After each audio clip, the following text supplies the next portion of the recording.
Hey everyone, we're back again with our next puppet show video story from Jesus, and it's from from the Jesus Story book by Sally Lloyd Jones.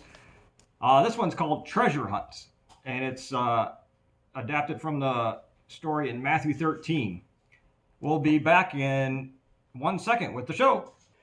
One day, Jesus was telling people about God's kingdom. God's kingdom is wherever God is king, Jesus told them. It's wherever God is in charge. It's where he fills your heart up with his forever happiness, and you stop running away from him and you love him.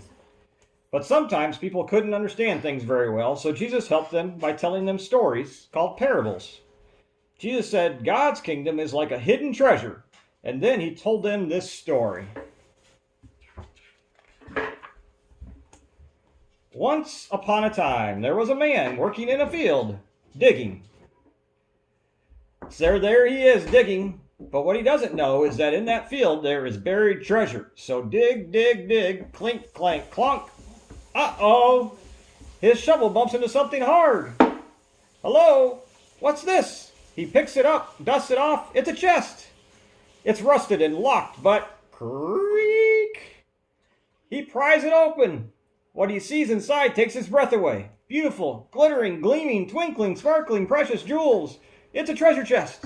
He wants that treasure. He needs to get that treasure. He must have that treasure somehow, even if he has to sell everything he has so he can pay for it. He quickly buries the treasure again, runs home, and sells everything he has. He takes the money from the sale and goes and buys that field. Now he owns the field and the treasure that is buried in it. He runs back and digs up the treasure again.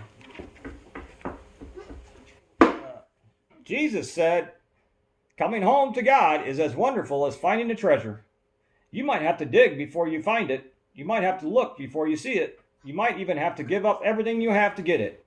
But being where God is, being in his kingdom, that's more important than anything else in all the world. It's worth anything you have to give up, Jesus told them, because God is the real treasure. God had a treasure too, of course, a treasure that was lost long ago. What was God's treasure? His most important thing, the thing God loved best in all the world? God's treasure was his children. It was why Jesus had come into the world, to find God's treasure and pay the price to win them back. And Jesus would do it, even if it cost him everything he had. The end.